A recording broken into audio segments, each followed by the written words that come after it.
Entonces le pido al doctor Jorge Alcocer.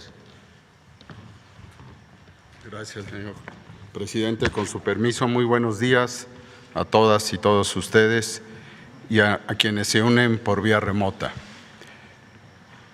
El pasado 27 de mayo presentamos, como ya informó el señor presidente, los problemas y distorsiones a los que nos enfrentamos por la forma como se compraban antes los medicamentos. Hicimos un recorrido por esos momentos cuando la salud se veía como una mercancía y los medicamentos como un medio para enriquecer a unos cuantos. Una historia de intereses y corrupción que enfermó a todo el sistema de salud en México, pero también permitió una nueva historia, la de las acciones que se han tomado por el señor presidente para revertir esa situación y curar al sistema.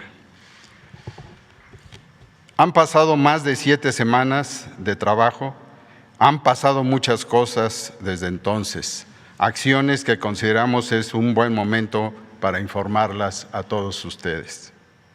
Describiré lo que compró la UNOPS, lo que compramos en el sector salud y los resultados obtenidos. En la primera lámina, por favor. Aquí está lo que se compró mediante el mecanismo de las Naciones Unidas, la UNOPS. Hasta hoy ha adjudicado la UNOPS un total de 1,038 claves y ha formalizado 995 con contratos, que son 693 de medicamentos y 345 de material de curación. Estas 1,038 claves representan un monto de 2,262 millones de dólares, que equivalen a 45,422 millones de pesos y representan también, desde luego, un volumen de 895 millones de piezas ya adquiridas. Ahora bien, ¿cómo está la entrega de estas claves por la UNOPS? ¿Cuándo llegarán, se preguntan muchos, estos medicamentos y el material de curación? ¿Y cómo se garantizará un abasto sin interrupciones? Hoy se encuentran en el país ya cerca de 197 millones de piezas de medicamentos, 25,8 millones ya entregadas a las instituciones del sector salud en todo el país, que corresponden a 268 diferentes claves, casi 171 millones de piezas de las 995 claves con órdenes de suministro que se encuentran en tránsito. En esta tabla se puede observar la distribución por institución. Y en la siguiente lámina ponemos a su consideración lo que no compró la UNOPS. El pasado 10 de junio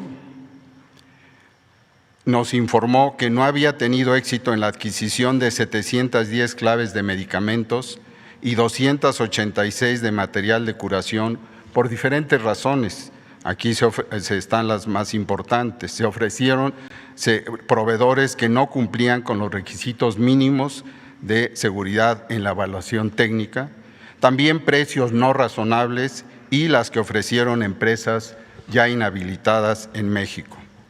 En consecuencia, la UNOPS planteó al sector salud tener una solución, pero esta alternativa implicaba 45 días de compra más 15 días de contrato. En el mejor escenario, había que esperar 60 días y no contábamos con ese tiempo.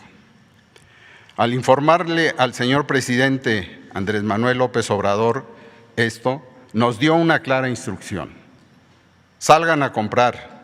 Háganlo rápido, háganlo bien, no descansen hasta lograrlo. Y esa fue nuestra prioridad durante 37 días, establecer, construir y ejecutar un plan B para la compra sectorial. En la siguiente lámina vemos en qué consistió dicho plan B. Y estuvimos para ello reunidos y doy un reconocimiento y muy importante a los funcionarios que no solo fueron los de la Secretaría de Salud, como son los titulares del INSABI, el IMSS, el ISSSTE, la Coordinación de Institutos y la Oficialía Mayor de la Secretaría de Hacienda, Talía Lagunes, una mujer indómita, así como funcionarios de SEDENA, SEMAR, la Secretaría de Seguridad Pública y, en forma importante, la Secretaría de Relaciones Exteriores. Nuestra meta era adquirir 996 claves de medicamentos y material de curación. Había que actuar de forma estratégica, coordinada y garantizar la operación de las instituciones de salud pública del país. Pero para hacerlo responsable teníamos que hacerlo rápido, alcanzando precios justos, aumentando la participación de muchos proveedores nacionales y extranjeros sin que eso comprometiera la calidad de los medicamentos. Todo lo anterior con un apoyo, soporte normativo conforme a la ley, de manera transparente y sin la menor sospecha de abusos o actos de corrupción. Señor presidente, pueblo de México, podemos decir que lo logramos. Las instituciones, con servidores públicos comprometidos, dedicados, con experiencia y, por qué no decirlo, emocionados ante un reto de este tamaño, demostraron que sí es posible hacer una compra sectorial con las siguientes características. 6 son. Primero, en la siguiente lámina, sí fue posible comprar de manera más eficiente. En 37 días el sector logró adquirir desde el gobierno federal lo que al organismo internacional le tomó 10 meses. Logramos adquirir 950 claves, 639 de medicamentos y 311 de material de curación. Significa un volumen de 1.729 millones de piezas entre 816 millones de medicamentos y 912 millones de material de curación. Segundo, sí fue posible comprar sin sobreprecios y con ahorros. El presupuesto para la compra sectorial era de 38.727 millones de pesos y logramos adquirir lo que necesitamos con 31.547 millones de pesos, es decir, se logró en este momento un ahorro por 7.180 millones de pesos. Otro ejemplo, en 143 claves donde la UNOPS no adquirió todo el volumen de piezas, el precio conseguido por nosotros en el Plan B para complementar esta demanda estuvo por abajo del precio pagado por la UNOPS.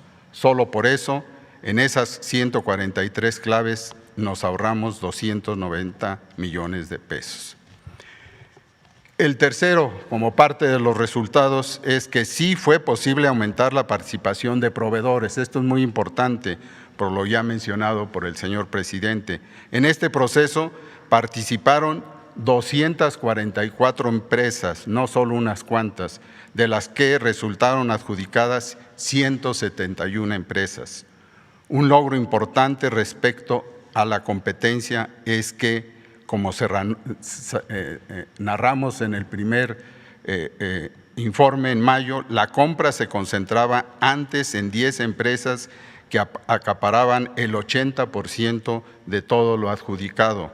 Una sola de ellas, fármacos especializados, concentraba el 35%.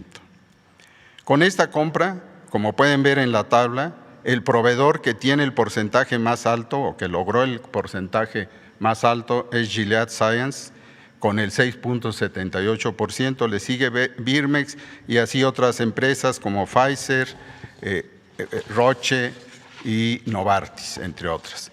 Las 10 empresas que más concentraron hoy suman 38.2% y no es ninguna de las 10 empresas que tradicionalmente concentraban el mercado.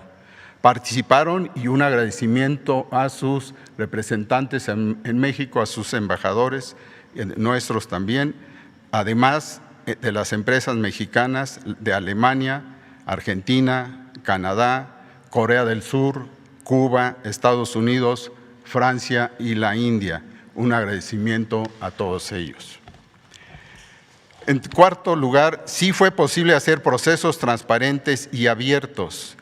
En quinto lugar, sí fue posible que la calidad de los medicamentos fuera la mejor. Para ello participó COFEPRIS, este nuevo COFEPRIS, de manera activa en el proceso de evaluación técnica para dar seguridad en lo que se compraba.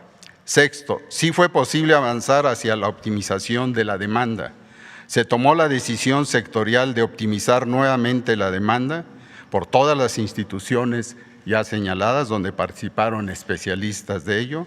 Se analizaron las 167 claves para determinar si era necesario recurrir a alternativas terapéuticas para migrar a esos medicamentos o cancelar su compra.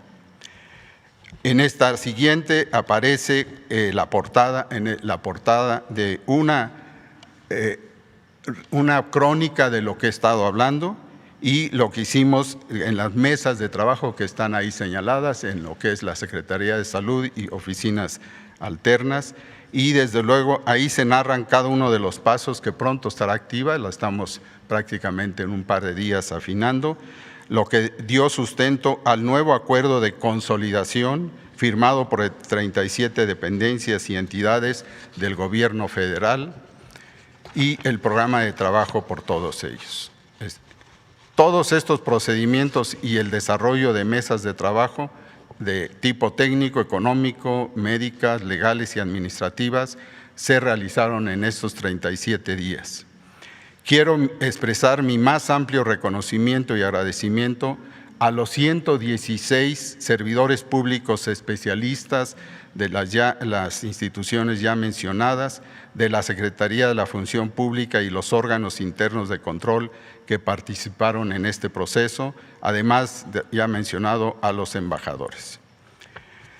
Finalmente, los resultados globales en número están aquí señalados en las siguientes láminas. El número de claves adquiridas, 1,842, de las cuales 1,186 son de medicamentos, 656 de material de curación, lo que representa un 90.6% del avance. El 9.4% restante representan el volumen de la compra y se migrarán el 6% del volumen de la compra y se migrarán a claves sustitutas del Compendio Nacional de Insumos para la Salud porque requieren ese intercambio. Así, el volumen de piezas adquiridas fue 2,624,768,642 piezas, de las que ya mencioné 1,514 millones son medicamentos y 1,110 millones son piezas de material de curación igual de importantes. Avance total 93.4, monto de la compra, reitero, 76,969 millones de pesos, de la UNOPS 45,422 millones de pesos y 31,547 millones de pesos del sector. Monto estimado de ahorros, 18,919 millones de pesos, con un ahorro de 11,880 por UNOPS y a nivel sectorial 7,180 millones de pesos. Termino con los oncológicos por el interés válido, desde luego, pero exagerado y utilizado con otros fines de alguna parte de la información. Es importante, es de los medicamentos oncológicos más difíciles de conseguir, no desde ahora, sino de décadas para acá, en particularmente, desde luego, los que se utilizan para los niños con cáncer. La UNOPS adquirió 132 claves de medicamentos oncológicos, con un total de 11,795 millones de pesos y un volumen de 6,929,197 piezas. Pero faltaban 23 claves de alto consumo y 4 de abasto complementario. Gracias a la Cancillería mexicana, a través de las embajadas de México en India, Argentina, Corea, Canadá, Francia, Alemania y Cuba, se logró la consecución de 27 claves oncológicas, o sea, del total de alto consumo, dentro de las que destacan, para aquellos que tengan interés médico directo, mitoxantrona, ciclofosfamida, muy utilizada, epirubicina, hidarubicina, metotrexato, doxorubicina y vincristina. Finalmente, el calendario de entrega, como se muestra aquí, se describe en esta tabla con los volúmenes de mes con mes que estarán recibiendo las instituciones. Como señalamos, la última milla, que a veces es la más pesada, la que concluye el proceso del almacén a la farmacia y de la farmacia a las manos de los pacientes, estará supervisada de manera meticulosa, ya que nada de este proceso que involucra elementos administrativos, legales, científicos, médicos, técnicos, logísticos y financieros será útil si no se traduce en el cumplimiento cotidiano del artículo 4 de la Constitución, para que los mexicanos y las mexicanas reciban cada día de manera gratuita y oportuna el medicamento que su médico le recetó. Muchas gracias.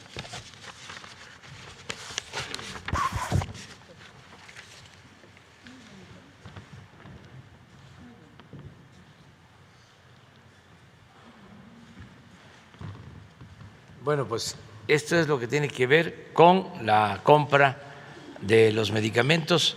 Esta es una muy buena noticia, porque se rompió, se quebró el sistema de corrupción que se había establecido y que impedía contar con medicamentos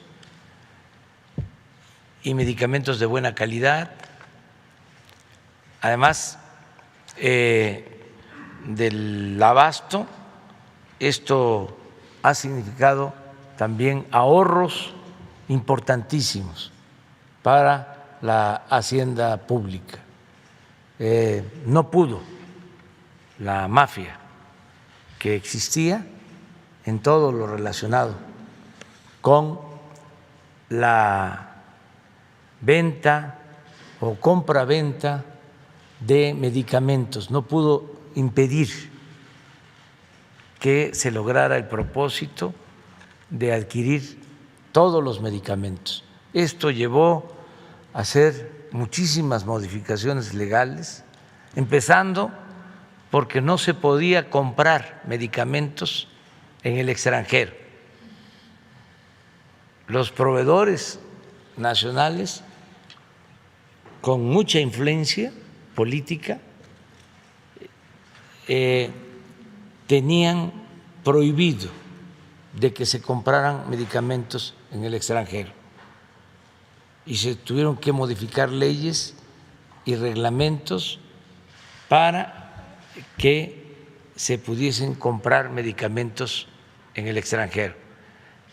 También es importantísimo el que contamos con el apoyo de la ONU para la compra de los medicamentos. Les agradecemos mucho a este organismo de la ONU, UNOPS, que ayudó para comprar medicamentos. Ellos tienen ya una experiencia en el mundo en la compra de medicamentos. Desde luego no podían trabajar en México. La UNOPS no no participaba en la compra de medicamentos en el país. Aquí, repito, era un negocio de una minoría rapaz, políticos, dueños de medios de información y gente muy ambiciosa que eran capaces hasta de medrar con el dolor humano. Entonces, fue realmente un triunfo. Como ya se estableció este sistema de contratación, tanto en lo que corresponde a UNOPS como la compra con otros países. Ya podemos hablar de una compra multianual, es decir, hasta el 24, porque este abasto tiene vigencia, alcanza hasta mediados del año próximo. Entonces ya se inicia ahora la adquisición de lo que nos va a faltar para terminar el año próximo y hacia adelante. Ya es un proceso, ya es un mecanismo establecido que no había, y esto va a facilitar mucho las cosas. Ahora también tenemos que mejorar el sistema de distribución interno para que lleguen a todos los hospitales los medicamentos, hasta los centros de salud, unidades médicas ubicadas en los pueblos marginados de la sierra, de el semidesierto, de las zonas más apartadas. Así como llegan los refrescos o las bolsitas de papas, o que llegan a todos lados, si ellos pueden, ¿por qué nosotros no vamos a poder distribuir los medicamentos? Eso es lo que se va a mejorar mucho, la distribución. Y luego también un llamado a todos los trabajadores del sector salud a cuidar los medicamentos, a denunciar actos de corrupción. Nada de que ingresa al almacén un lote de medicamentos y se firma y sale de nuevo para el comercio ilegal, para la clandestinidad. Que nos ayuden todos los trabajadores del sector salud y todos los ciudadanos. Cero corrupción en el manejo de los medicamentos. Nada de que no hay medicina en el hospital, pero sí hay en las farmacias cercanas y hasta recomiendan, ve ahí, porque ahí la vas a encontrar.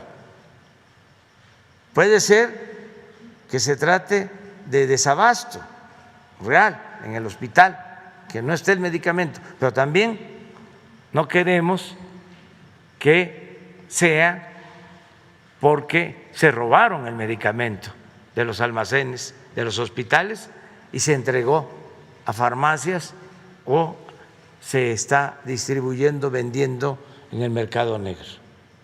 Entonces, todos a cuidar los medicamentos. Con esto podemos garantizar el que no falten los medicamentos, y es un derecho el que se puedan tener medicamentos gratuitos para todos, atención médica y medicamentos gratuitos para todos, en unidades médicas, centros de salud, hospitales, en los institutos nacionales de salud, lo mismo, medicamentos gratuitos, y que nos ayuden todos, médicos, enfermeras, trabajadores del sector salud y ciudadanos, a cuidar y a denunciar y portarnos bien. Ya se acabó la etapa de la corrupción, donde todo era inmoralidad y corrupción. Ahora hay una etapa nueva en la vida pública, entendiendo de que toda esta compra se hace con dinero del pueblo, dinero de todos, porque el gobierno es simplemente administrador de los dineros del pueblo. Entonces, es un buen día y es una muy buena noticia. Vamos ahora con la pandemia. Hugo.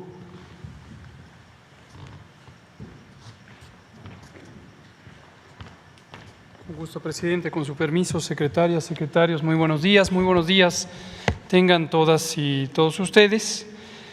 Hoy sobre la pandemia queremos dirigirnos en especial a la juventud para que tenga presente cuáles son sus riesgos, cuál es la situación que enfrenta y que no es despreciable. Es importante que tomen en cuenta todos ustedes que son jóvenes y mujeres jóvenes, que también ustedes pueden ser afectadas y afectados por la epidemia de COVID-19. En México y en el mundo. Esto es un fenómeno que está ocurriendo en muchos países, en particular los países que hemos tenido programas de vacunación amplios y que hemos logrado ya una cobertura muy importante de la población mayor de 50 años y por lo tanto la epidemia se ha desplazado ahora a las personas jóvenes. No quiere decir que ha aumentado el riesgo absoluto en personas jóvenes, pero sí que del conjunto de la población, quien ahora es afectada es la población joven. En México tenemos ya vacunados a 38,5 millones de personas, esto representa el 43% de la población adulta, de la población mayor de 18 años, y este avance, como hemos indicado desde que presentamos públicamente el programa de vacunación el pasado 8 de diciembre, empezó de las personas de mayor edad y se ha ido recorriendo a las personas que tienen menos años.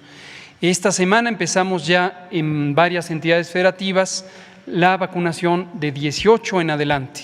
Por eso es que hace 3 semanas abrimos el registro o el preregistro a personas de estas edades para estar ya programando las distintas vacunas.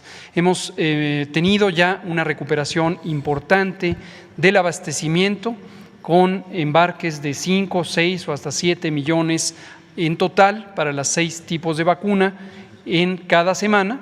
Estas se distribuyen de manera inmediata y se empiezan a poner. Conforme son poblaciones de mayor tamaño, el tiempo que lleva esto, el tiempo de ir vacunando cada categoría o cada grupo de edad es desde luego un poco más lento.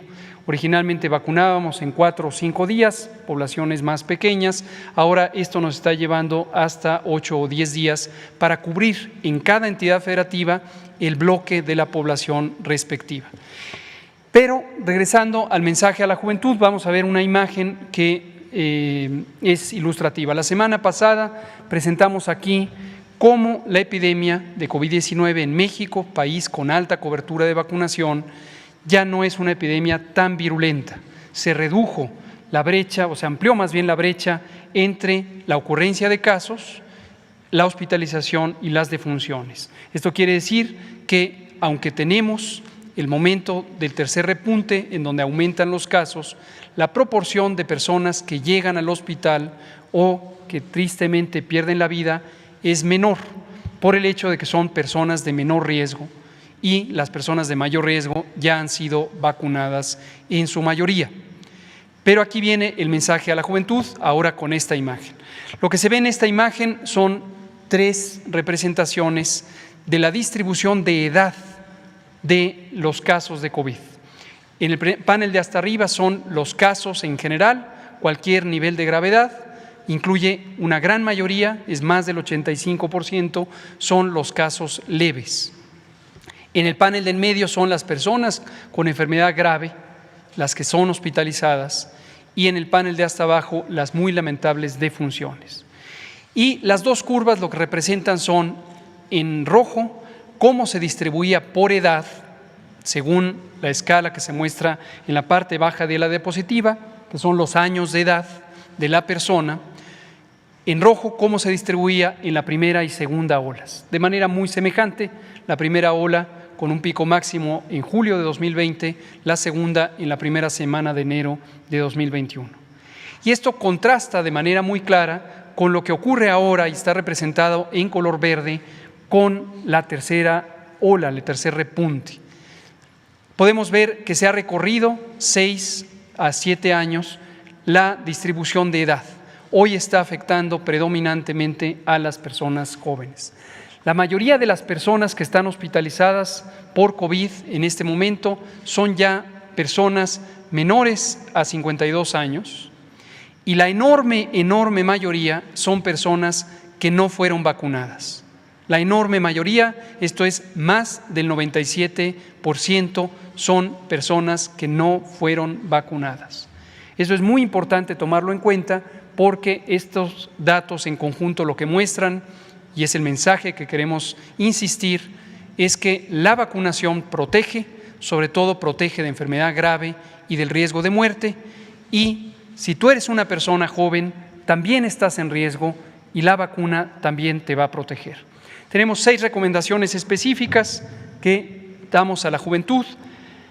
La primera es considerar los síntomas. En este momento y hasta que la epidemia cambie en el mundo, que se reduzca o que desaparezca en el mundo, si presentas fiebre, tos, dolor de cabeza, dolor de garganta, fatiga súbita, fatiga que empezó bruscamente, y también ciertos síntomas digestivos, diarrea inexplicada, vómito, debes pensar que tienes COVID, porque COVID-19 puede dar estos síntomas y es una de las enfermedades que en este momento más frecuentemente explica ese conjunto de síntomas.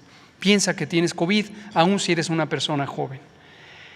Si piensas hacerte la prueba, considera algo muy importante, no hacerte la prueba de cajita. Esta es la prueba de tira reactiva que se toma una muestra de sangre. Esto lo explicamos muchas veces durante 2020 y lo volvemos a decir. La prueba donde la muestra es una gota de sangre es una prueba de anticuerpos. Durante la fase aguda de la enfermedad, es decir, cuando tienes los síntomas, va a salir negativa. Y el resultado negativo de la prueba te puede dar una confianza falsamente sustentada de que no tienes la prueba. La prueba correcta en la fase aguda toma el espécimen respiratorio. La hace el personal especializado en los kioscos de pruebas o en las unidades hospitalarias o las unidades de salud y te toma una muestra de la secreción respiratoria. La otra no sirve en la fase aguda y si sale positiva es que ya tienes anticuerpos y quiere decir que ya pasó la enfermedad, por lo tanto tampoco sirve y tampoco es demostración alguna de que una persona está persistentemente protegida y puede acceder a lugares públicos sin riesgo. Por lo tanto, las pruebas rápidas, donde la muestra es una gota de sangre, no tienen utilidad epidemiológica ni médica. Acude a tu médico, no te automediques. Es común que en la farmacia, de manera inapropiada o a través de algún amigo, o que consigas ciertos medicamentos que te pueden llevar a una mala evolución de la enfermedad, en particular los antibióticos, los esteroides, los antiinflamatorios. Dosis inapropiadas o el uso inapropiado de antibióticos en esta situación solo puede prolongar el tiempo en que requieras o que recibas la atención apropiada y te puede llevar a complicar tu estado de salud. Eso es muy importante, por lo tanto, no automedicarse. Existen algunos medicamentos que hoy se usan para el manejo médico de COVID en manos de personal especializado, particularmente para el pequeño conjunto de personas con enfermedad grave. Para la enfermedad leve hay que guardar reposo, hidratarse importantemente y mantenerse separada de las demás personas para evitar los contagios. Ahora, en la siguiente hay 3 recomendaciones adicionales. Si resultaste positivo a la prueba de COVID, y nuevamente estamos hablando la prueba de antígenos, la prueba donde la muestra es la secreción respiratoria, debes monitorearte, debes considerar que estás en vigilancia, preferentemente con la asesoría de un profesional de la salud. El monitoreo de la oxigenación, de la saturación de oxígeno a través de un aparato relativamente de bajo costo que se pone en el dedo y en 1 minuto muestra el porcentaje de saturación de oxígeno, es muy importante. En general, si está por debajo de 93%, habla de incapacidad para oxigenar apropiadamente el cuerpo. Esto es particularmente importante porque si empieza a bajar, si en un mismo día se reduce 2 puntos porcentuales, puede ser una señal importante de alerta que requiera que acudas al hospital para ser atendido. Ahora, si presentas dificultad para respirar, no esperes más. Llama al 911 para que en la localidad donde vives te indiquen dónde puedes acudir, a qué unidad hospitalaria, a qué servicio de urgencias. No esperes más. Eso es una urgencia crítica, la dificultad para respirar. Pero también, si bajan los niveles de oxigenación, debes recibir asesoría y atención médica. Lo último y muy importante, la prevención primaria, vacúnate. Joven, vacúnate. Es importante. Aunque eres una persona robusta, eres una persona posiblemente sana, también la vacuna es útil para ti y para tu familia para evitar propagar más la enfermedad y para disminuir el riesgo de complicaciones y de muerte. Vacúnate, estaremos informando puntualmente dónde va avanzando la vacunación, ocurre en todo el territorio nacional y es para todas y todos, y en este momento el pendiente es las personas menores de 40 años. Gracias.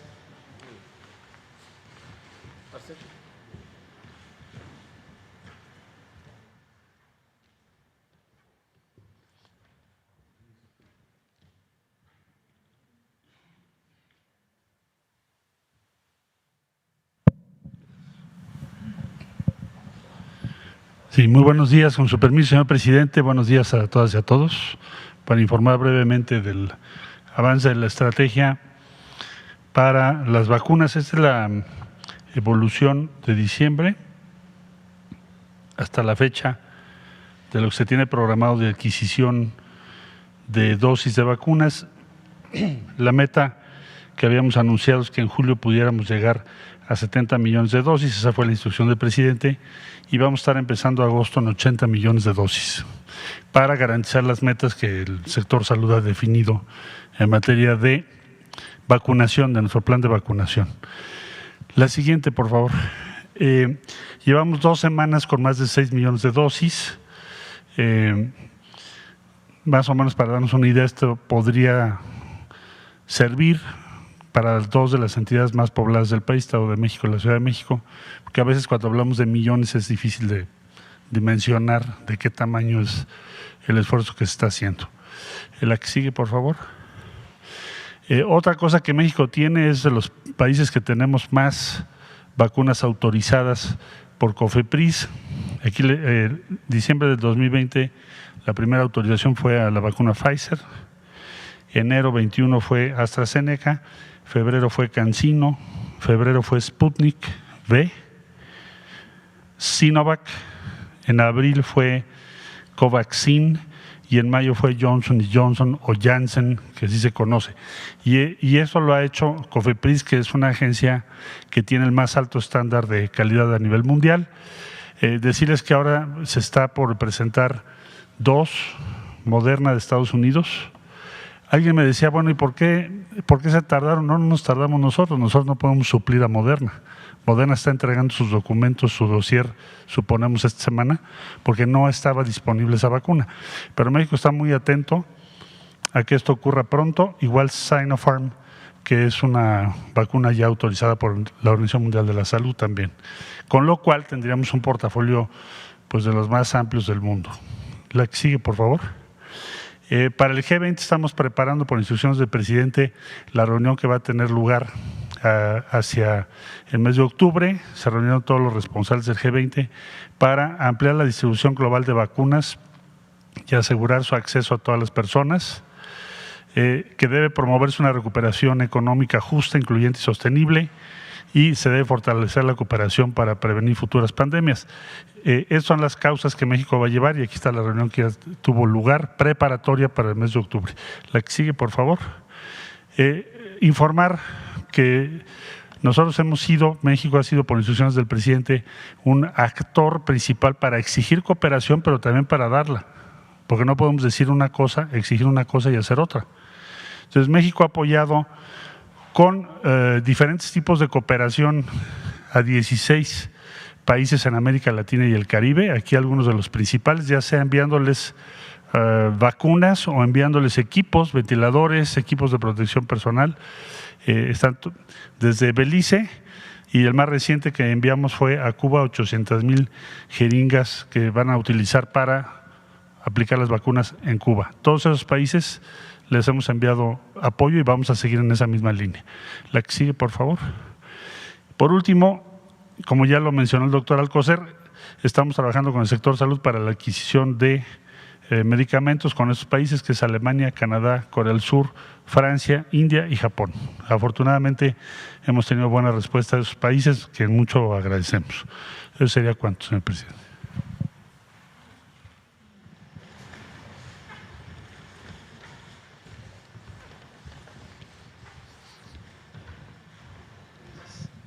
Con permiso, señor presidente, vamos a informar sobre la distribución de las vacunas. Adelante, por favor. Sobre lo que arribó a nuestro país y las existencias de vacunas, tenemos la Pfizer, tenemos AstraZeneca, CanSino, Sinovac y Sputnik. Estas vacunas fueron notificadas en INCAN y Birmex, en la sede de Cuautitlán y en el Instituto Nacional, ahí en Birmex. Estas vacunas se notificaron para poder ser distribuidas a partir del miércoles pasado. El lunes, el día de ayer y el día de hoy concluimos. La cantidad a distribuirse fueron 12.565.350 dosis. Por vía aérea se distribuyeron 2.470.720 dosis para atender a 11 estados. El miércoles se hicieron tres rutas aéreas para distribuir en la ruta 1, Coahuila, Chihuahua, Sonora y Baja California Sur, en la ruta 2 hacia Guerrero, en la ruta 3, Oaxaca, Campeche, Yucatán y Quintana Roo. El día lunes, el día de ayer, se establecieron dos rutas aéreas. Se atendió Coahuila, Chihuahua, Baja California y Baja California Sur, y en la ruta 2, Oaxaca, Chiapas, Campeche, Yucatán y Quintana Roo. El día de hoy estaremos complementando la distribución con una ruta hacia Jalisco y San Luis Potosí. En la distribución terrestre fueron 10.094.630 dosis. Se atendieron a 9 entidades que acudieron a Birmex a recoger sus vacunas. El día miércoles fue Ciudad de México, Estado de México, Hidalgo, Tlaxcala, Puebla, Morelos y Querétaro. Para el de ayer lunes, nuevamente Ciudad de México, Estado de México, Hidalgo, Tlaxcala, Puebla, Morelos y Querétaro, y el día de hoy se tendrá Michoacán y Guanajuato. De las rutas que salieron hacia los estados, tomando como referencia Birmex, con la seguridad correspondiente del Ejército, de la Armada y de la Guardia Nacional, el miércoles pasado se establecieron 6 rutas. La número 1 cubrió Michoacán, Colima y Jalisco. La número 2, Guanajuato, Aguascalientes y San Luis Potosí. La número 3, Zacatecas y Nayarit. La 4, Durango y Sinaloa. la 5 Tamaulipas y Nuevo León, la ruta 6 Veracruz, Tabasco y Chiapas.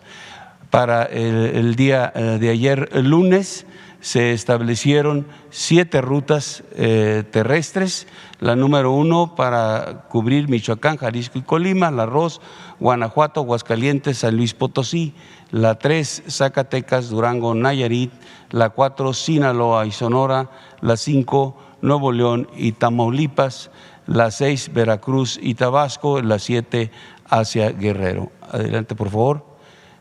En un resumen, se distribuyeron 12.565.350 dosis, 2.470.720 por vía aérea y por vía terrestre 10.094.630. Se atendieron las 32 entidades federativas del país, se establecieron 49 rutas terrestres de distribución con 86 escoltas de seguridad y, como mencioné, por parte del Ejército, la Armada y la Guardia Nacional. Se materializaron 6 rutas aéreas con 26 operaciones y 29 horas de vuelo de los aviones de la Fuerza Aérea. El efectivo empleados, 2.604 elementos, 258 vehículos y 6 aeronaves. Es todo, señor presidente.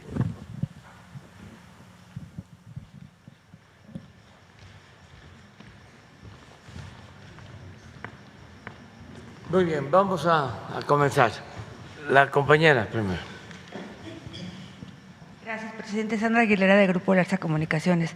Presidente, tenemos preguntas de varios adultos mayores acerca de que no se han ido a vacunar porque están enfermos del corazón, porque están tomando anticoagulantes o porque tienen operaciones a corazón abierto. Quiero preguntarle al doctor Gatell si se pueden vacunar estas personas, ya que los médicos o algunos médicos están en contra de que se vacunen y les dicen que no se vacunen, ¿no? Entonces, para que les quede claro a ellos. Y también hay jóvenes que no acuden a vacunarse porque tienen miedo a quedar estériles, porque también hay ese rumor. Por otro lado, quería preguntarle, en Cancún sigue el contagio. ¿Qué estrategia se va a tomar? Porque se iban a vacunar a la mayor parte de las personas y no han sido vacunadas. Además que en los restaurantes siguen abiertos y no toman las precauciones debidas. ¿A dónde tienen que dirigirse para denunciar esto? Y también quiero preguntarle al doctor Gatell, la paroxetina la están utilizando para prevenir el contagio del COVID. Quería preguntarle qué tanto es cierto de que exista y también que niños de 4 o 3 años ya tienen COVID. ¿Por qué es la nueva variante o por qué les está dando a estos niños? Gracias, presidente. Muy bien, pues es todo, hasta lo de Quintana Roo.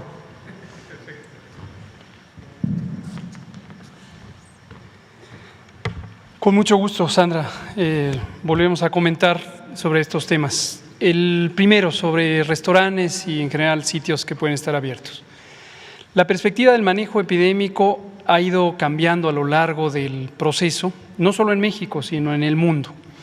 Lo hemos dicho ya en varias ocasiones, no es lo mismo una epidemia en el momento en que está arrancando, con una sociedad todavía en posibilidades de hacer medidas más extremas de contención o de mitigación, como estas reducciones de movilidad, y la necesidad de preparar las capacidades hospitalarias. Ese fue el escenario cuando empezó la epidemia, en México, en España, en Francia, en Inglaterra, en Estados Unidos, en cualquier país. Llega la epidemia, llega la enfermedad y lo que hay que ganar es tiempo para poder poner las capacidades, particularmente las capacidades hospitalarias.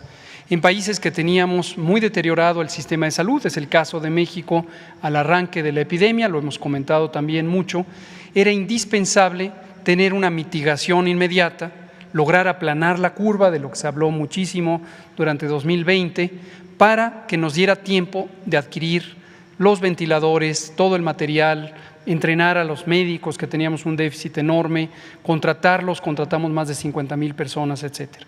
Necesitábamos, era indispensable aplanar la curva. 18 o 17 meses después del inicio de la epidemia, tenemos un escenario sustancialmente diferente. En primer lugar, tenemos ya aprendido una serie de lecciones que la propia epidemia nos ha dejado. Hemos logrado tener un protocolo de reconversión hospitalaria ya muy establecido. Desde julio de 2020 publicamos el lineamiento y sigue en actualización cuando es necesario. Desde luego compramos los distintos materiales, equipos, los ventiladores, se entrenaron a unidades de atención, etcétera. Y hoy la posibilidad de reactivar a esos hospitales, a esas unidades, es sustancialmente más eficiente. Eso no quita la necesidad de hacer medidas de mitigación, de reducir el riesgo, pero desde luego nos pone en una situación mucho más conveniente. Por el otro lado, tenemos una sociedad desde luego cansada, fatigada de tener estos largos meses de epidemia. Lo que uno le puede pedir a la sociedad en términos de reducción de la movilidad no es lo mismo hoy a lo que era en febrero de 2020.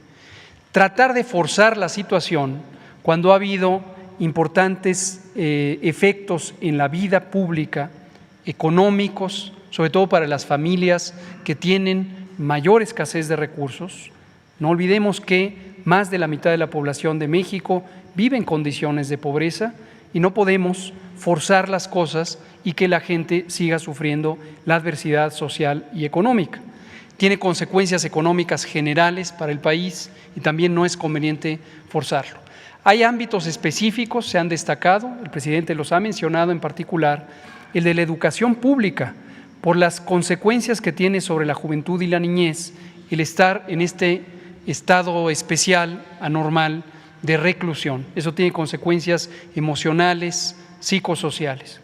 Por todas esas razones, también el confinamiento no puede ser tan severo, tan estricto como lo fue al inicio, cuando tuvimos la Jornada Nacional de Sana Distancia.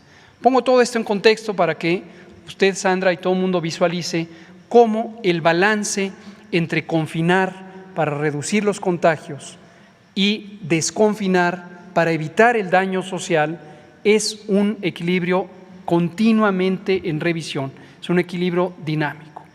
Ahora, afortunadamente, y es lo que detallamos el martes pasado y hoy lo acabamos de mencionar, la enfermedad en los países que tenemos alta cobertura de vacunación ya no es una enfermedad que tenga un comportamiento tan virulento.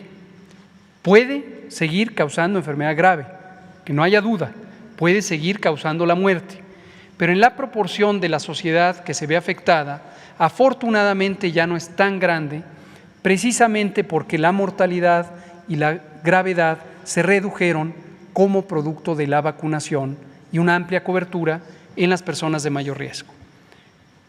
Usted pregunta, ¿hay lugares públicos que siguen abiertos? Sí, el confinamiento ya no va a implicar cierres absolutos como lo significó al inicio de la Jornada Nacional de Sana Distancia. Esto tiene que ver con algo que ha estado en la esfera pública, que es el tema del semáforo de riesgo COVID. El jueves pasado presentamos ante el Consejo Nacional de Salud la iniciativa de modificación de ciertos aspectos de la metodología del semáforo de riesgo COVID, porque ya, incluso en el color más alto de la escala, ya no implica cierres absolutos. Y hay actividades públicas, en particular la educación, que no serán sujetas a cierre en el mismo contexto que fueron consideradas las actividades económicas esenciales cuando el confinamiento fue severo. Entonces, no debe extrañar que haya espacios públicos que permanezcan abiertos aún cuando haya crecimiento de la epidemia, como en Quintana Roo, pero lo que sí es muy, muy importante es que las distintas medidas de seguridad sanitaria se cumplan a cabalidad en esos espacios públicos y en la periferia. Me voy más rápidamente con las otras preguntas porque son bastante claras, la respuesta es directa. Paroxetina es un fármaco que no previene COVID, no hay fármaco alguno que prevenga el COVID. Ningún medicamento puede prevenir el COVID excepto las vacunas, ninguna otra cosa. Sobre los riesgos de que la vacuna pudiera afectar a personas adultas mayores que tienen enfermedad cardíaca o recuperación de cirugía cardíaca o cualquier otra situación, no hay ningún sustento científico. La vacuna se puede utilizar y de hecho se debe utilizar con mayor énfasis precisamente en las personas que tienen comorbilidades, diabetes, hipertensión, obesidad, enfermedad cardíaca, enfermedad pulmonar. Con mayor razón deben vacunarse. ¿Que pueda causar alteraciones reproductivas? Falso totalmente. Las vacunas no causan ninguna alteración reproductiva, ni en la fertilidad, ni en la función sexual o de otro tipo. Deben vacunarse las personas jóvenes, como ya mencionamos, para reducir sus riesgos. Muchísimas gracias. Nada más otra pregunta. ¿Van a existir, van a pedir el carnet de vacunación para poder ingresar al país los turistas o van a pedirles el examen de COVID, como en otros países? No, hemos también comentado varias veces al respecto durante todo el 2020, lo volvemos a decir ahora en 2021. Las medidas restrictivas al tránsito o comercio internacionales no tienen utilidad suficiente para reducir la transmisión entre países. Esto no viene de ahora del COVID, esto es algo que la comunidad de salud global del mundo ha analizado al menos desde 1995 y por eso en 2005 se emitió un reglamento sanitario internacional que sigue vigente y que es vinculante para todos los estados miembros de la Organización Mundial de la Salud, por supuesto, incluido México, que contempla de manera explícita que las medidas de prevención de propagación de enfermedades deben estar basadas en un fundamento apropiado y no ser excesivas que interfieran con el tránsito o el comercio internacional, y esta es una de ellas. Estas restricciones, y eso se puede ver por evidencia directa, por lo que ocurre en los distintos países que sí exigen certificados de vacunación o sí exigen resultados negativos de las pruebas y también tienen repuntes de COVID. No es una medida efectiva y en cambio es una medida que afecta gravemente el bienestar de las sociedades por los impedimentos que pone al tránsito de personas y al comercio internacional. Gracias. Está junto a la compañera.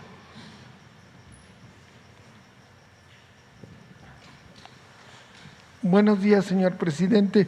Buenos días, miembros del gabinete. Yo quisiera preguntarles ahora, aprovechando su estancia, sobre los hospitales APP. Hemos estado estudiando estos hospitales, como usted bien dice, señor presidente, pues no han aliviado la carga financiera del gobierno, al contrario, la han subido, no han sido tan efectivos estos hospitales, porque nomás atienden a la mitad de la gente, pero sí, eso sí, al gobierno le cobran todo. Y mi pregunta sería, ¿no es posible renegociar estos contratos? Porque sí, lo que vemos es que el hospital de Iztapaluca, por ejemplo, que nomás atiende a la mitad, tiene muy buenos servicios, pero pues la gente no va por alguna razón,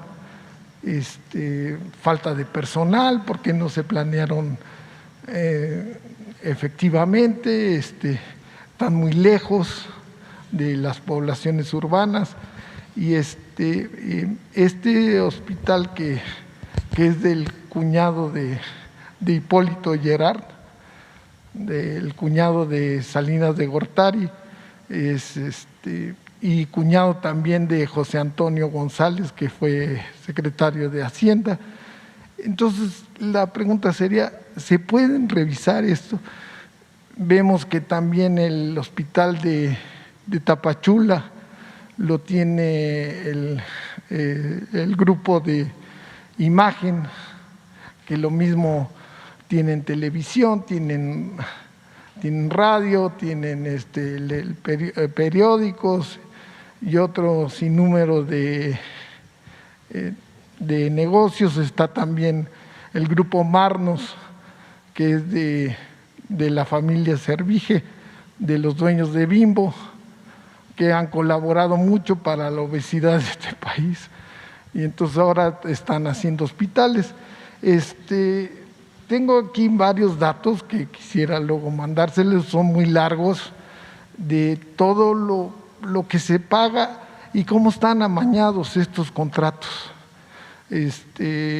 Yo quisiera, es muy largo y muy técnico, pero sí, luego si quieren se los mando, todo este diagnóstico, que la posibilidad de que estos contratos pues se renegocien, porque si no son buenos para el erario del país, no son buenos, no aumentan la oferta de hospitales.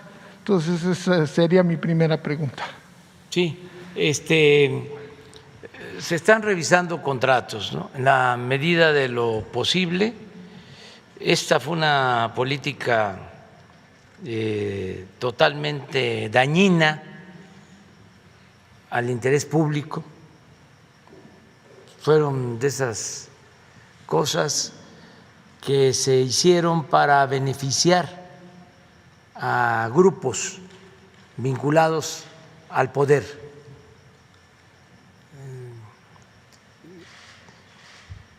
Son acciones contrarias al interés público.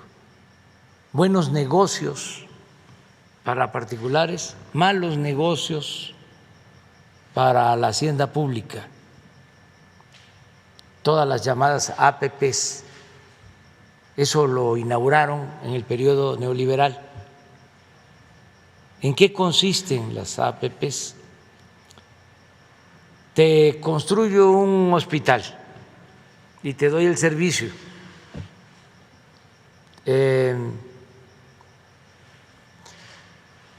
Te cobro por la construcción del hospital, te cobro por los servicios y te cobro también por el financiamiento.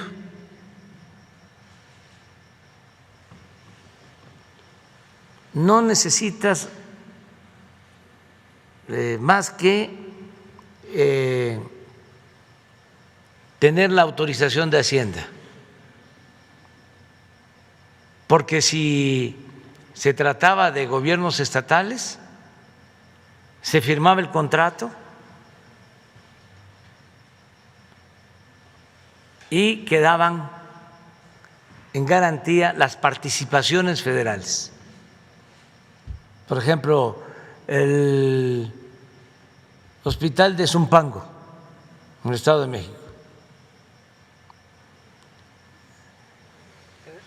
tiene el gobierno del Estado de México, mejor dicho, el pueblo del Estado de México, que pagar más de 200 millones de pesos cada año por 25 años.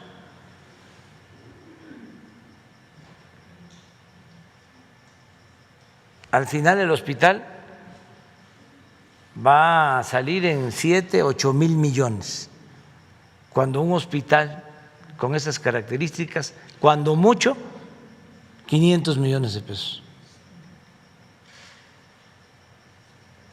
Entonces, de ese tipo de cosas. Créditos de la banca de desarrollo. Además, fueron financiados por Manobras, Nacional Financiera, Banco de Comercio Exterior, o sea, negocios hechos por influyentismo. Es como lo de los reclusorios, también son contratos leoninos y así todo. Entonces, ahora que estoy escribiendo el libro, ya lo terminé, hay un capítulo que le llamo Enderezando entuertos, de cómo estamos enfrentando toda esta herencia de contratos leoninos en reclusorios. Pongo el ejemplo de los medicamentos, ahí lo contrato de los gasoductos, pero podría utilizar muchos otros ejemplos. Entonces, sí estamos buscando acuerdos. En el caso de los reclusorios se logró un acuerdo, una reducción. Queríamos que fuera del 20%. Ellos, los dueños de estos contratos, que también está Gerard, porque están en todos lados, por las influencias. Pues imagínense, su cuñado era secretario de Hacienda, primero subsecretario de Hacienda y luego secretario de Hacienda. Pues era el que hablaba a los gobernadores. Es decir, hay esta posibilidad. Si aceptas, te autorizamos en Hacienda el contrato. Nada más que tienen que quedar en garantía las participaciones. Y ya los gobernadores que entraron, pues ahí están ahora padeciendo, porque ya fueron herencias que se recibieron. Entonces, son los reclusorios y así muchas cosas. Ahora, los gasoductos. ¿Qué se hace en una situación de esta? Si hay un contrato legal y si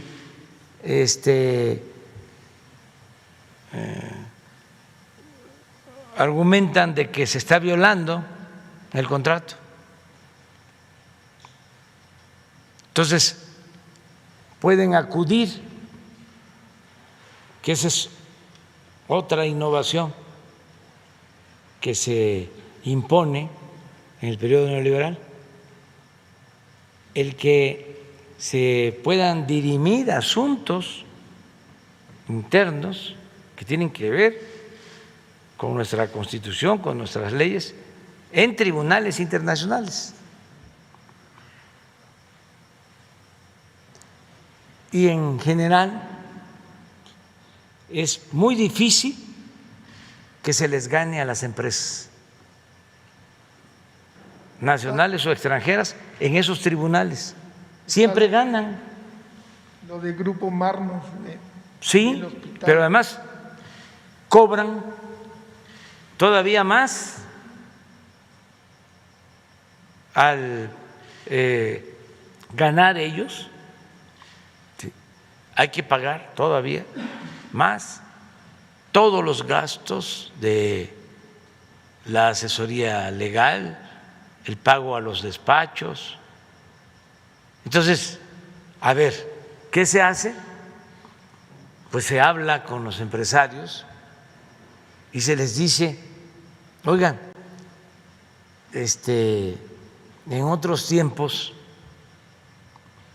pues se podían llevar a cabo estos atracos, se podía robar así, pero ya es distinto. Además, se ve mal.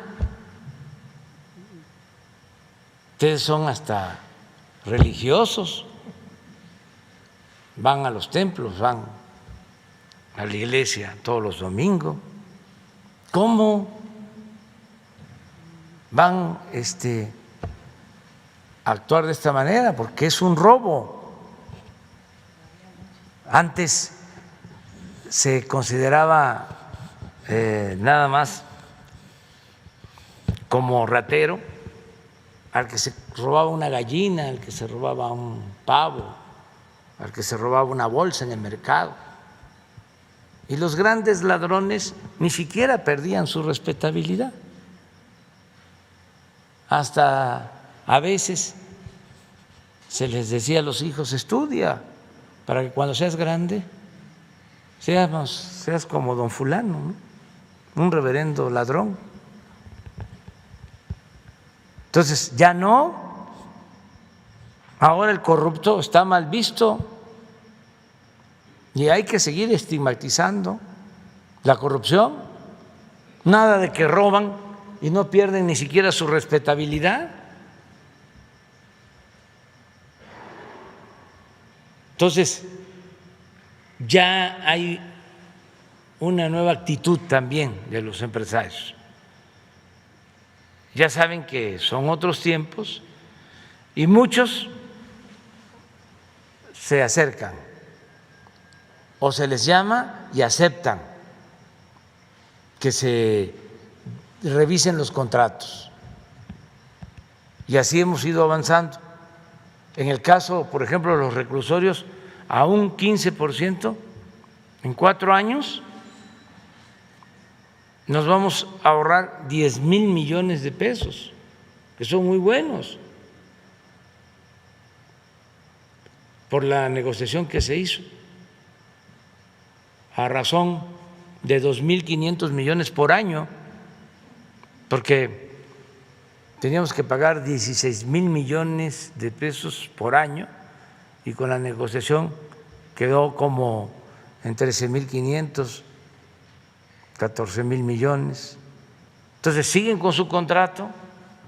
Y también logramos en el caso de los reclusorios de que cuando se termine el contrato pasen a formar parte de los activos del gobierno, porque el contrato era tan favorable a los particulares que se vencía el contrato y las instalaciones seguían siendo de la empresa.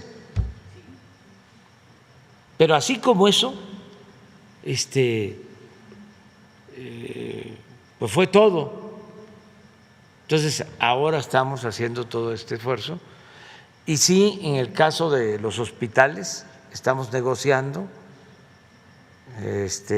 tanto salud como el seguro, como el ISSSTE, todos tienen hospitales. Y aquí también lo importante es que ya no se llevan a cabo estos contratos, que ya no hay este tipo de contratos. Desde que llegamos querían una APP para la construcción del Tren Maya en el tramo de Tulum a Cancún, que ya tenían listo el proyecto, en este caso BlackRock y otras empresas.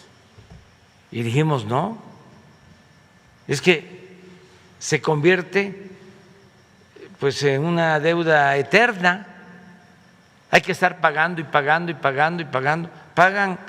Se pagan 3, 4, 5, 10 veces lo que vale una obra en el tiempo. En 25 años. Sí, y luego se paga más, sacan más jugo por los intereses, por el financiamiento, que por lo que les pueda resultar de utilidad la construcción de la obra.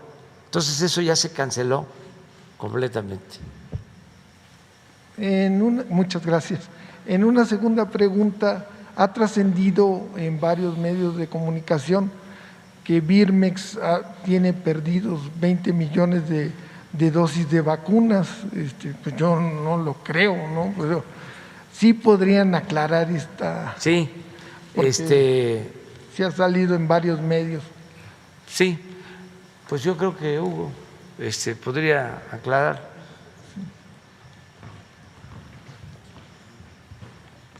Gracias, presidente. Con mucho gusto, sí literalmente lo volvemos a explicar, porque lo hemos dicho muchas veces. Esto es una fabricación completamente sin fundamento. Hoy en uno de los diarios nacionales, en Crónica, aparece en primera plana. Cuando uno ya lee la nota no dice nada. Cita a una fuente de salud que ni siquiera identifica y dice que Salud le echa la pelota a Birmex y Birmex de regreso a Salud. No hay ninguna pérdida de vacunas. Todas las vacunas que tenemos están perfectamente identificadas y sabemos dónde están y en qué momento se están aplicando. Lo que hemos explicado varias veces es la realidad territorial del país es compleja. No es lo mismo estar en un macrocentro, en una ciudad principal, donde tenemos acceso pleno a Internet y se puede registrar en tiempo real a cada una de las personas que se vacunan. En las zonas suburbanas y más en las zonas rurales, donde la operación de la Brigada de Vacunación Correcaminos es más difícil, no hay acceso pleno a Internet y los registros nominales se desfasan, no se hacen en tiempo real. ¿Qué son los registros nominales? Cuando usted se vacuna, tiene una papeleta de vacunación y en papel queda impreso su nombre, su CURP y datos básicos de identificación, como su domicilio. Esa papeleta se le pone en el puesto de vacunación qué vacuna recibió, qué tipo de vacuna, Pfizer, Astra, Sputnik, etcétera, y qué lote de vacunación recibió y obviamente la fecha en que se vacunó. Eso después se tiene que capturar en el registro de vacunación nominal. Y hay un registro donde hay cada persona, se puede decir dónde se vacunó, cuándo se vacunó, con qué se vacunó. Ese proceso de registro de la papeleta a la captura se va llevando cierto tiempo. Si fuera una sola papeleta, por supuesto no llevaría mucho tiempo, pero estamos hablando de millones de papeletas dispersas en todo el territorio nacional. Como comenté hace unos minutos, cuando los segmentos de edad eran más pequeños, eso más o menos iba transcurriendo y teníamos una brecha entre vacunas llegadas y vacunas registradas aplicadas de aproximadamente 2, luego 3, luego 5 millones de dosis. Hoy que son segmentos poblacionales más grandes y que tenemos muchos más millones por semana, la brecha ya es de cerca de 19,5 millones de dosis, pero es una brecha de registro. Y finalmente hay un tránsito de las vacunas, no llegan mágicamente del aeropuerto al puesto de vacunación, sino que, como lo acaba de explicar y lo ha explicado cada semana el general secretario Luis Crescencio Sandoval, las unidades se van, entregan la vacuna, eso es relativamente rápido, 48, 72 horas, y después se empiezan a desplazar a las zonas donde se pone. Entonces, en resumen, no hay ninguna vacuna perdida. Este tipo de calumnia, de difamación, no sé qué propósitos tenga, evidentemente no muy nobles, y hay un proceso que va más lento de registro. Cuando nosotros decimos se han aplicado esta cantidad de vacunas, es porque ya los tenemos registrados en la plataforma. Muchas gracias. Nada más, perdón, no me había presentado. Eduardo Esquivel Ancona, SDP Noticias.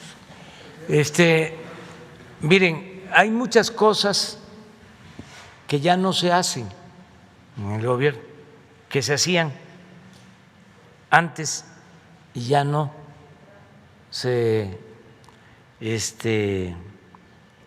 llevan a cabo. Un día voy a hacer una lista de lo que se hacía y ya no se hace, porque es muy ilustrativo. Ya no viaja el presidente en avión particular, ya no se tiene al Estado Mayor Presidencial, ya no se dan estos contratos leoninos, ya no hay sueldos elevadísimos como era antes, ya no hay atención médica privada para altos funcionarios públicos. Y voy a decir algo, o sea, de estos cambios yo puedo enumerar 100 y lo voy a hacer, porque a veces no se dan por enterados algunos y hay que estarles avisando. hay que mandarles correo electrónico de que ya cambiaron las cosas. Que tampoco hay, bueno, no hay tortura, no hay represión, no hay masacres, no hay corrupción, no hay lujos en el gobierno, pero tampoco hay espionaje, que a eso quería llegar, porque ahora se dio a conocer de que se contrataba a una empresa, creo que israelita, Pegasus, para espiar. Y esto, pues, se sabe, pero en la llamada sociedad política. Y yo quiero que lo sepa todo el pueblo, que se destinaba dinero del presupuesto para contratar servicios de espionaje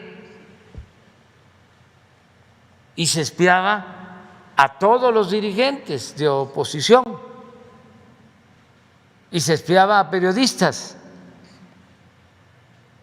y se espiaba a muchísima gente. ¿Cómo se espiaba?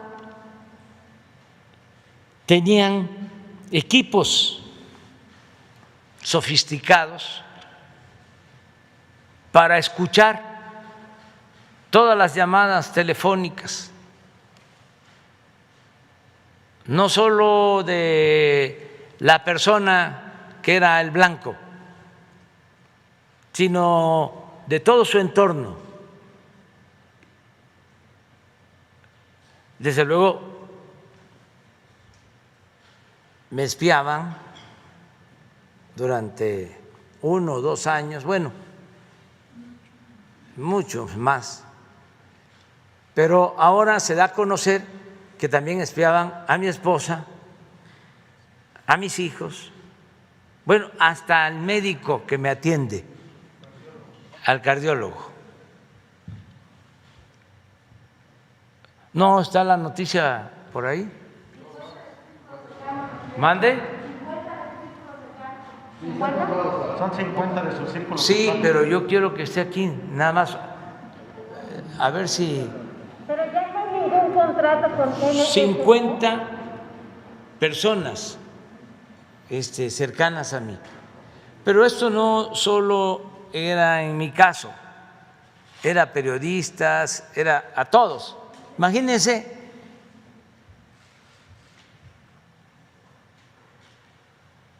Pegasus, ahí está.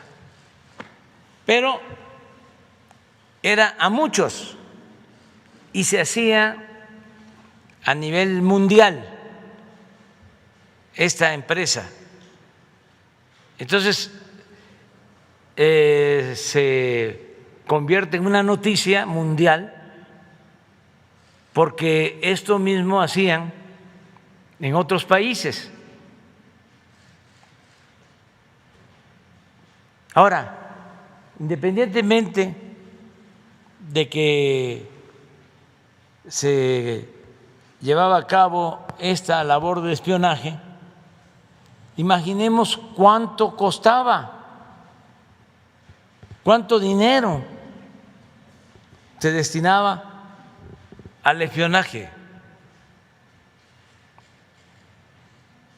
Y regreso a lo mismo. Esto ya no se hace, no se espía a nadie.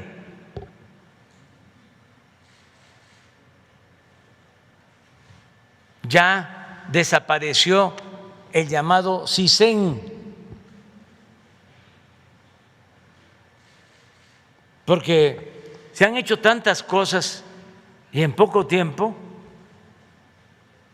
y además no hemos alcanzado a informar de manera amplia que vamos a seguir dando a conocer estas cosas que ayudan a entender de que somos distintos, que no es lo mismo, que se está llevando a cabo en México una transformación en la vida pública del país. Entonces, ya esto no sucede. El gobierno no espía a nadie. Los opositores no son espiados, no hay censura para los medios de información, a nadie se les limitan sus libertades.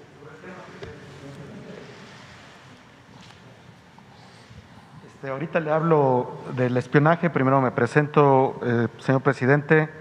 Ramón Flores, corresponsal de El Centinela Informa y de Humanoid de Inglaterra. En El Centinela hicimos una investigación en materia de seguridad y aquí le voy a demostrar con documentos que se siguen robando los recursos del Secretariado Nacional y basta con entregarle nuevo contrato por 1.800 millones de pesos en el Estado de México a Grupo Andrade. Esto no está dirigido de su gobierno, son los gobiernos locales. En Guanajuato va otra vez por patrullas con anexos direccionados. Capufe rentó vehículos a Jetban, inhabilitada por la Secretaría de la Función Pública, con sobreprecios. El SAT dio contratos por $130 millones a Seguritech para seguridad en las aduanas. En el aeropuerto de la Ciudad de México están por pagar 80 millones solamente por sacar la basura, señor presidente. Presidente, la Fiscalía General de la República también está por encubrir a Jesús Horta Martínez con su contrato de patrullas por 3.300 millones de pesos y para colmo tiene ficha roja con orden de aprehensión. Por lo anterior, presidente, imagínese usted que usted presenta una denuncia con toda la documentación que acredita los delitos o corrupción, pero la Fiscalía, para encubrir, le pide a usted que acredite, y así me hicieron la pregunta, ¿cómo me afectó directamente la corrupción de Jesús Horta? De verdad, es inaudito esto. Por todo esto le solicito a usted autorice que el denunciante pueda coadyuvar en la investigación que hay en la FGR contra Jesús Horta y los funcionarios que ya se encubrieron. Mi pregunta, presidente, es: presidente, ¿le puedo presentar esta documentación directamente al nuevo titular de la Secretaría de la Función Pública y a la secretaria de Seguridad, Rosa Isela, que aquí los traigo ahorita todos los documentos? Sí, entrégale todo a Rosa Isela. Sí, y también al secretario de la Función Pública, a Roberto Salcedo. Sí, sobre el espionaje a periodistas, reporteros y youtubers como el Gato Político, que ayer le tumbaron su página de más de 1 millón de seguidores. Aquí le voy a entregar contratos recientes de la Fiscalía Capitalina también a otras nuevas empresas que como Pegasus nos espían. ¿Estaría usted de acuerdo que Alejandro Encinas atienda este tema de espionaje con la FGR y se investigue también, presidente? Sí. Aquí traigo las pruebas también. De esos contratos. Y bueno, ya por último, esta pregunta, presidente, por último, en el Centinela, nos gustaría saber su opinión respecto a que el gobernador de Chihuahua, Javier Corral, envió una iniciativa para tener escoltas y camionetas blindadas con cargo al erario después de terminar su mandato como gobernador. Y aquí traemos la iniciativa que envió y los costos. Si se aprueba, sería un cargo al erario público estatal de Chihuahua por un monto de 100.694.180 pesos. ¿Qué opinión tiene de esta iniciativa, señor presidente, del gobernador de Chihuahua? Pues no me corresponde, es un asunto que tiene que ver con el Estado y desde luego no debe de utilizarse el presupuesto con esos propósitos. Pero él lo quiere para cuando salga de su mandato, que le proporcionen escoltas, camionetas, gasto de si él gasolina. Considera que puede verse afectado, si está en riesgo, hay un mecanismo de protección. Nosotros lo apoyamos. Con la Secretaría de Gobernación se protege, como a todas las personas que consideran que pueden ser víctimas de un atentado, a todos.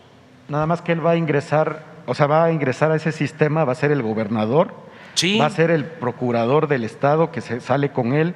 ¿Va a ser el que le Pues llama si a su tienen secretario ellos, de Seguridad?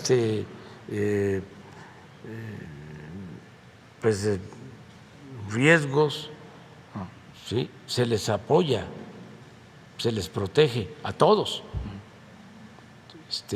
Cuando se trata de personas, vamos hablando de periodistas, estamos hablando de servidores públicos que tomaron decisiones en su momento y que consideran que pueden ser dañados, afectados, que pueden sufrir un atentado, nosotros tenemos que protegerlo, apoyarlo. Pero si nos lo solicitan, también si el Congreso del Estado de Chihuahua lo resuelve así, pues es una instancia autónoma, independiente, se trata de un Estado soberano y ellos tienen que resolver sobre estos casos. Muchas gracias, presidente. La compañera. Gracias, presidente. Buenos días, Dalila Escobar de Tiempo.tv. Precisamente lo que mencionaba de Pegasus, y bueno, ya que está enterado del tema de que fue espiado usted, también periodista, su esposa, familia de usted y cercanos, ¿qué acciones va a tomar, pues ahora sí que en lo que le corresponde a usted por este tipo de acciones que sucedieron en la administración de Enrique Peña Nieto? Mire, pues yo he sido víctima de espionaje desde la época de Salinas, por lo menos. No, estoy mal. No, desde antes. Desde la Policía Federal de Seguridad. ¿No pones el oficio de Nazar Haro? Era yo director del Instituto Nacional Indigenista y policía político me espiaba. 1978, 79. ¿Cuántos años lleva eso? 43 años. Entonces, imagínense si yo voy a estar presentando denuncia por eso. Es realmente una vergüenza y es una prueba irrefutable de que imperaba un gobierno o estábamos sometidos a un gobierno autoritario,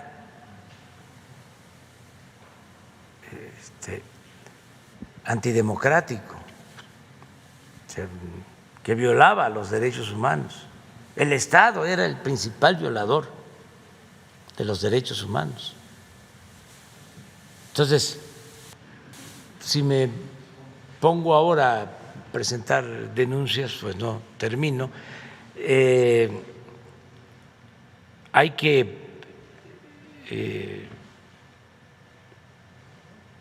saber que desgraciadamente todo esto se padeció y hacer el compromiso de no repetirlo, que es lo que estamos haciendo. Nada de que tenemos opositores, que periodistas, imagínense cuántos, y a ver, a escuchar qué dicen para ver qué le sacamos. Guerra sucia o una actitud inmoral completamente. Entonces, eso no. La política es un imperativo ético. Por eso desapareció el CISEN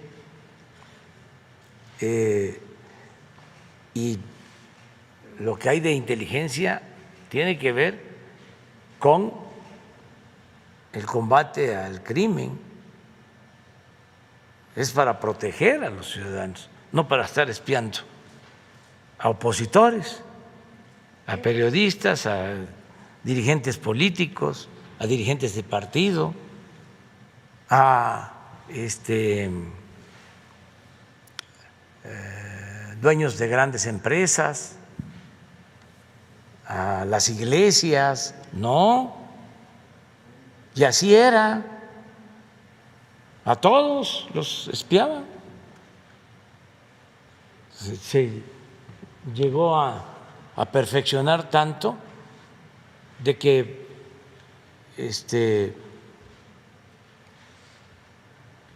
no había necesidad de estar hablando por teléfono, nada más con el teléfono escuchaban todo. Miren, 79, Villahermosa,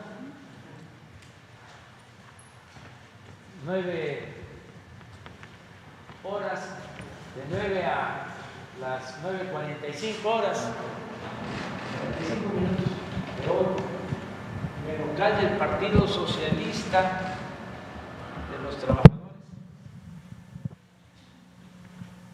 ubicado en el periférico sin número, colonia Curahueso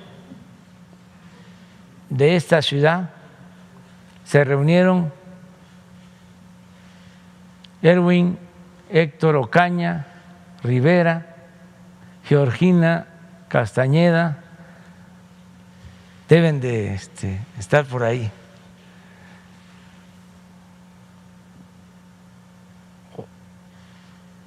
Velasco, Isidro Narváez, Pablo Ramírez Salazar, Lucio Camilo Cobos y María Dolores Reyes Maya, para comentar que de México, Distrito Federal, les piden gente para el 17 del actual, para que asistan a la Confederación Nacional de Pueblos Indígenas que celebra este partido. Se hace notar que dicho partido en esta ciudad no tiene militantes, por lo que recurrieron al licenciado Manuel López Obrador, representante del Instituto Nacional Indigenista, con sede en Nacajuca, y solicitarle 20 campesinos para que sean enviados a la Ciudad de México. El licenciado López Obrador y el licenciado Nabor Cornelio Álvarez son dirigentes en esta entidad del Partido Comunista Mexicano. Muy respetuosamente, el director federal de seguridad, Miguel Nazar Aro. Fíjese desde cuándo, y equivocado en todo, porque no era yo miembro del Partido Comunista, desde entonces soy miembro del Partido Humanista, desde hace muchos años. Presidente, sobre este mismo tema Y entonces, esta es una historia, pero además vergonzosa, porque no solo era el espionaje, es que crearon grupos para reprimir a opositores, que fue el tiempo de la guerra sucia. Entonces, nunca más eso.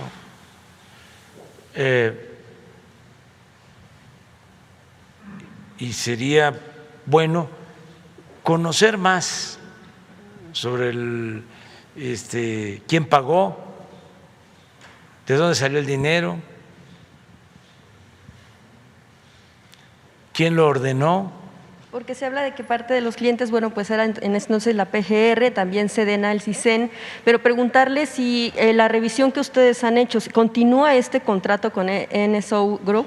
No. que son precisamente… No. No, no sé si pueda existir el contrato, lo que y lo voy a revisar y hoy mismo vamos a informar. De lo que estoy absolutamente seguro es que no se espía a nadie. Y de continuar el contrato, por supuesto, me imagino que Habría que instruiría ver quién lo tiene.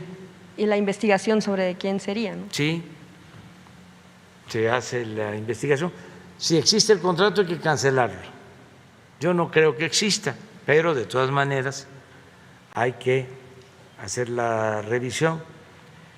Y de lo que, repito, no tengo duda, es de que nosotros no espiamos a nadie. Y sobre Por eso somos distintos, porque ¿cómo, si fuimos espiados durante muchos años, vamos a llegar al gobierno a hacer lo mismo? Acaban de pasar elecciones igual, siempre nos hicieron fraude, nos robaron hasta la presidencia de la República. ¿Cómo al llegar a la presidencia, por mandato del pueblo, que es un orgullo haber ganado de manera legítima, es decir, por voluntad del pueblo, vamos nosotros, ya estando en el gobierno, a hacer lo mismo, a utilizar el presupuesto para ayudar a candidatos, para ayudar a partidos? No, no somos iguales. Por eso fracasaron nuestros adversarios, los del bloque conservador, porque como decía Juárez, el triunfo de la reacción es moralmente imposible. ¿Cómo van a ganar estos? ¿Cómo van a ganar los que saquearon a México? Nada más porque hay muchos todavía desinformados, desorientados, pero poco a poco se les va a ir quitando. Sobre el tema de la denuncia, y como bueno usted menciona, ha sido espiado durante años, pero le toca a usted, ahora tocaron a su familia. Por esa razón no estaría tampoco pensando. No voy a hacer ninguna denuncia. Ya esto es muy importante. Esto contribuye más que ir a un tribunal, porque lo más importante de todo es el cambio de mentalidad. Primero, que se sepa, porque antes no se sabía. A lo mejor se puede estar pensando, no, sí se sabía, como ahora que hablé y la respuesta de ustedes fue, está en todos los periódicos. ¿Y eso ya es garantía de que lo sabe el pueblo? No, no. Hay muchísimas cosas que se publican y que la gente no alcanza a saber, que no les llega la noticia. Cuando hay un escándalo grande, pero escándalo, para que vean cómo es el fenómeno de la comunicación, y se hace una encuesta a la semana y se le pregunta a la gente de ese gran escándalo, alrededor del 30% no se enteró. Pero estoy hablando de algo como, bueno, ni más que todo el manejo que hicieron propagandístico con el lamentable accidente, la desgracia del tren, del metro. Se le pregunta a nivel nacional y vaya que le metieron. Cuando mucho 70% de toda la población. Entonces, ¿por qué hay que repetir? Porque esto se tiene que saber cada vez más. Si yo quería que cuando entramos no se llevaran a mantenimiento tan rápido el avión presidencial, porque quería yo que lo viera la gente, porque todo eso es educativo, todo eso ayuda a tomar conciencia para cambiar una realidad de privilegios, de opresión, de corrupción, por algo nuevo.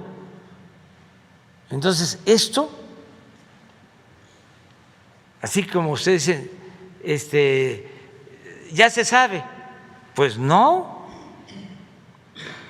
¿Ustedes creen que la mayoría de la gente, los que nos están escuchando, los que están viendo, saben que si se trae un teléfono es como traer un micrófono y que escuchan? No solo la llamada, un teléfono prendido con esos equipos es un micrófono. Se tiene el teléfono, se está hablando y ellos están grabando.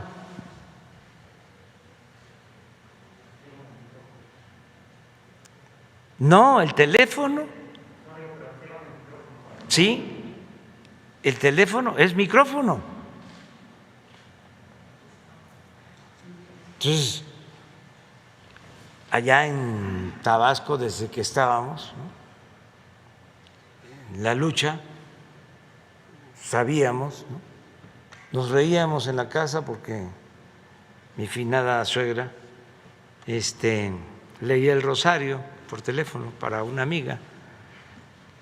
Entonces se la pasaban grabando todo eso.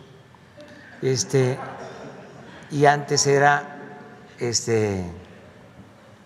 por ¿cómo se llamaba? Cassettes. Presidente, Ahora no. ¿Qué de la Fiscalía General de la República, que con su autonomía también era parte de los clientes? ¿Exhortaría al fiscal a que haga una revisión anterior? Eso ya le corresponde al fiscal.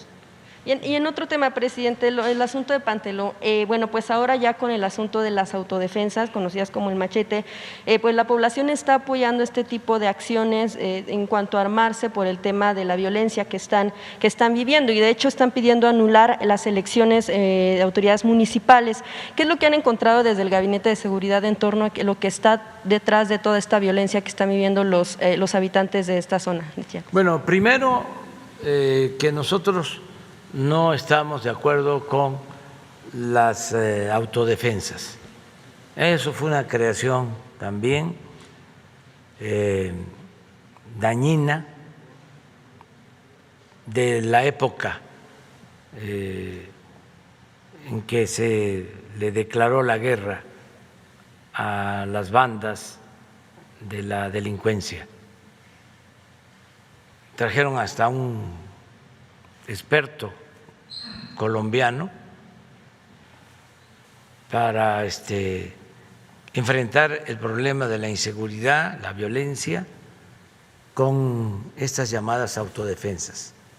Eso no debe de aceptarse. Nosotros no estamos de acuerdo con eso, porque el Estado tiene la obligación de garantizar la paz y la tranquilidad. no se puede hacer justicia por propia mano. Nadie puede hacer eso. Eso es ilegal y eso no debe aceptarse. Nadie debe de armarse para enfrentar una supuesta situación de inseguridad, porque se puede esgrimir, se puede usar como excusa de que hay mucha inseguridad, y no es eso. Puede ser que se trate de una confrontación política. ¿Sería el caso de Panteló que ustedes han encontrado? No. Habría que verlo, lo está analizando Gobernación, pero en ningún caso se acepta el que se armen grupos llamados autodefensa. Nosotros no aceptamos eso. Y es nuestra responsabilidad garantizar la paz y la tranquilidad. Y lo estamos haciendo. Y que no usen eso como excusa. Que no digan, es que es mucha la inseguridad, luego entonces tenemos que armarnos. Porque son dos cosas. O es una cuestión politiquera de dominio caciquil en una región, lucha de facciones, de grupos políticos caciquiles, sin ideales, sin principios, sin el propósito de ayudar al pueblo, sino de tener poder, o delincuencia. Hay que ver de dónde obtienen las armas. Justo le iba a preguntar quién arma a las autodefensas. Sí, ¿de dónde sacaron esas armas? En cualquier caso. Y no somos autodefensa, nos declaramos autodefensa y a cometer ilícitos. Eso no. Y luego invitamos a los medios, ¿no? Y hacemos una presentación. Y por cierto, ¿no fue ahora El País el que...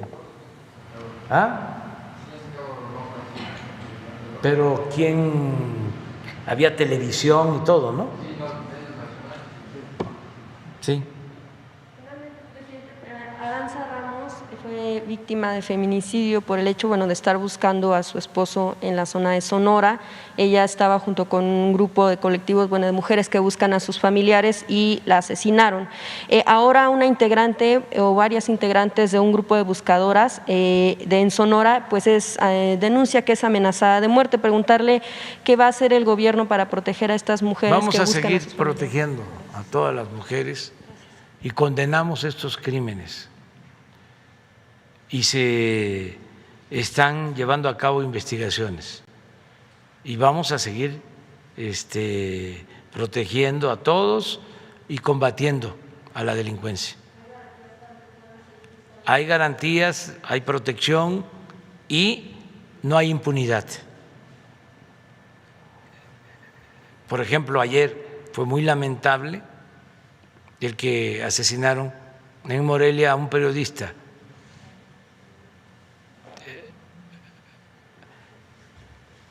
Y es de reconocerse que la policía del Estado casi al instante, con muy poco tiempo, detuvo a los autores materiales, a quien disparó y a quienes lo acompañaron. O sea, no es de que se comete una fechoría, se comete un crimen y no hay castigo.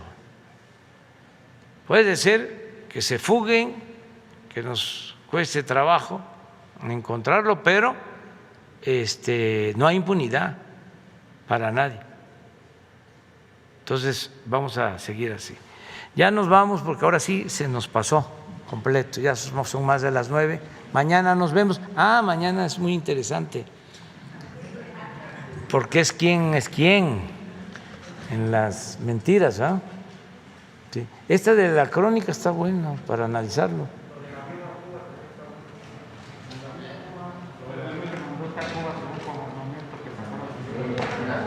Bueno, va a estar bien mañana. Ya, poco a poco.